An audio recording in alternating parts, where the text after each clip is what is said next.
आज कुछ फोटोग्राफ्स दिखाए हैं। मैंने कोर्ट को विटनेस के बारे में बताया। मैंने कोर्ट को ये भी बोला, मैंने कहा सर और विटनेस है, लेकिन वो सीबीआई इन्वेस्टिगेशन ऑर्डर और प्रोटेक्शन के बाद में ही बाहर आएंगे। अभी उनकी जान को धोखा है। इन्होंने क्या 12-13 और मर्डर कर चुके हैं ऐसे, 12-13 और मर्डर कर चुके हैं ऐसे, 12-13 और मर्डर कर चुके हैं ऐसे। दूसरी चीज, हमारे पास में पेन ड्राइव है, कोर्ट को दे चुके हैं, उसको प्ले करेंगे।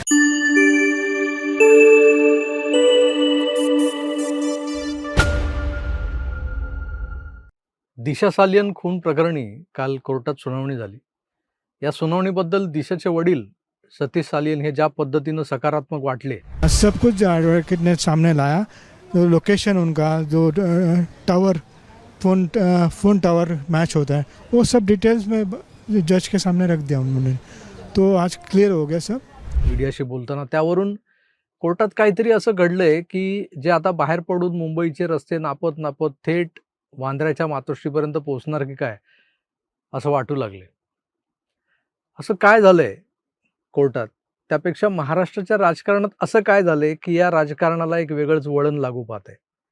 सारे पुरावे ओरडून जे सांगत होते इतके दिवस, सारे इशारे तिकडेच बोट दाखवत होते इतके दिवस, पण त्याकडं दुर्लक्ष केलं जात होतं काही लोकांकडून।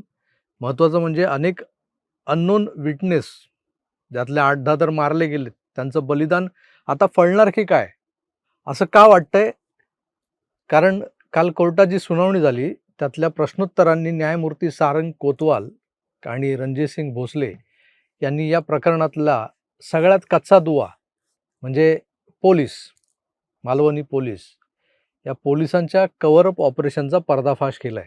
थोडक्यात दिशावर बलात्कार करून तिचा खून केला गेलाय आणि तो लपवण्यासाठीच तिला मालाडच्या जनकल्याण नगरमधल्या रिजेंट गॅलेक्सी इमारतीच्या 12व्या मजल्यावरून फेकून दिलं गेलं असा दावा तिचे वडील आणि तिचे वकील निलेश ओझा हे सातत्याने करत आहेत। आणि असं असताना पोलिसांकडून खोटा पोस्टमॉर्टम रिपोर्ट असेल, खोटा म्हणा किंवा खोटं लपवण्यासाठी लिहिलेला ADR ज्याला आपण ॲक्सिडेंटल डेथ रिपोर्ट म्हणतो, या रिपोर्ट्समधल्या विसंगतींवर आज न्यायालयानं बोट ठेवलं। दिशा सालियनला काही बड्या धेंडांची गुपितं कळली होती, जी गुपितं ड्रग्सचा बिझनेस असेल आणि चाइल्ड ट्रॅफिकिंग असेल किंवा चाइल्ड ॲब्युजिंगचाही मॅटर त्यात होता असा दावा सातत्यानं निलेश ओझा करत आलेले आहेत। आणि या दाव्याच्या पुष्ट्यर्थ काही पुरावे आहेत असं ते सातत्यानं कोर्टासमोर म्हणत असतात। याचा अर्थ त्यात नक्कीच तथ्य असणार। तर कोर्टासमोर कोण खोटं बोलतंय आणि ही गुपितं बाहेर येऊ नयेत यासाठी दिशा सालियनचा खून केला गेलाय, जो कव्हर अप करण्यासाठी अत्यंत तातडीनं मुख्यमंत्री उद्धव ठाकरेंच्या आदेशानं सचिन वाझे या बदनाम पोलीस अधिकाऱ्याला, जो खरं तर पोलीस दलातून निलंबित केला गेलेला होता, त्याला रिइन्स्टेट केलं गेलं। खूप तातडीनं रिइन्स्टेट केलं गेलं। ऐका। एक एक पॉइंट, मतलब दिशा को उसके घर से कैसा रोहन रॉय लेकर गया था, दिशा ने वो जो इनके आदित्य और उनके ड्रग्स के जो प्रूफ्स थे वो कैसे सुशांत को दिए, जिसके वजह से सचिन वाजे को लाकर उसके मर्डर का प्लान रचा गया। पूरे पॉइंट्स हमने जो बोले कोर्ट ने पूरा नोटिंग किया है। तर सचिन वाजे आला आणि त्यानं त्याच्या स्टाईलनं दिशाच्या खुनाचं कव्हरअप सुरू केलं। त्यातच तो फसला, कारण हा माणूस स्वतःला सुपर कॉप समजत असायचा। सगळ्यातलं सगळं यालाच कळतं असा याचा तोरा असायचा। आणि हा तोराच माणसाचा घात करतो तसा तो सचिन वाजेचा झाला आणि त्याच्या निर्देशावर काम करणाऱ्या मालवणी पोलिसांचाही झाला। या लोकांनी 9/2020 रोजी मध्यरात्री 2:15 ते 3 वाजताच्या दरम्यानची वेळ टाकून दिशाच्या अकस्मात मयताची खबर लिहिली, ज्याला आपण शुद्ध मराठीत ॲक्सिडेंटल डेथ रिपोर्ट वगैरे म्हणतो। तो ADR लिहिलाय त्यांनी। दिशा 12व्या मजल्यावरून पडली, तिला कांदिवलीच्या शताब्दी रुग्णालयात नेण्यात आलं। तिथल्या डॉक्टरांच्या हवाल्यानं ती मृत घोषित करण्यात आली आणि हा रिपोर्ट पोलिसांनी लिहिला। मरणाचे कारण हा एक कॉलम आहे त्या रिपोर्टमध्ये, त्यात पडून असा जो पर्याय आहे त्या पर्यायावर टीक केलेली दिसते तुम्हाला। इथवर ठीक होतं, पण कोर्टात हे असे रिपोर्ट अनेकदा वेगवेगळे सादर केले गेलेले आहेत, जे गुन्हेगारांच्या म्हणा किंवा संशयित आरोपींच्या सोयीनुसार बदलले गेलेले आहेत। ज्यावेळेला विरोधी वकील एखादी बाजू मांडतात त्यात फसू नये म्हणून यांनी हे रिपोर्ट्स अनेकदा बदललेत। आधी एक ADR सादर केला गेला होता त्यानुसार आणि त्यावेळी ड्युटीवर असलेल्या पोलिसांच्या साक्षीनुसार। दिशाचा मृत्यू 12व्या मजल्यावरून पडल्यानं 2:30 ते 3च्या दरम्यान झालेला आहे। त्यानंतर आम्ही घटनास्थळी पोहोचलो, पुढचे सोपस्कार केले, मग हा ॲक्सिडेंटल डेथ रिपोर्ट लिहिला आणि त्यानंतर पहाटे 4:30ला दिशाचे आईवडील दादरहून कांदिवलीला आले. तेव्हा त्यांचा स्वतंत्र जबाब नोंदवला. पण आज कोर्टात जो ADR न्यायमूर्तींच्या हातात होता, त्यात तर स्पष्ट दिसत होतं की पोलीस शेवटच्या ओळीत मुद्दाम लिहित आहेत की सदर घटनेबाबत तिच्या आईवडिलांचा जबाब घेतला असून याबद्दल त्यांचा कोणाविरुद्ध संशय किंवा तक्रारही नाही. म्हणजे मामला रफादफा करण्याची घाई किती बघा. पोलिसांना कोर्टानं विचारलं की ही विसंगती काय आहे तुमच्या निवेदनात, तुमचे रिपोर्ट्स आणि किंवा हे जे दावे आहेत हे असे बदलत का असतात. तर यांनी लागलीच तो ADR चुकून लिहिला गेला असं सांगण्याचा प्रयत्न केला. पण कोर्ट त्याला बदलं नाही. कोर्टाने ती कॉपी लागलीच आपल्या रेकॉर्डला लावून घेण्याचे आदेश दिले. सोबतच दिशाचे वडील आणि त्यांचे वकील यांनाही या ADRची कॉपी द्यायला लावली. कारण निलेश ओझा यांनी तशी मागणी केली होती की ही कॉपी आमच्याकडे असायला हवी, नाहीतर पुढच्या सुनावणीत दुसरीच कॉपी घेऊन हे लोक येतील.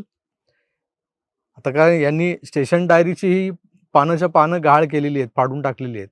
म्हणजे बघा ना, तत्कालीन सत्ताधाऱ्यांना वाचवायला पोलीस दल कामाला लावलेलं होतं.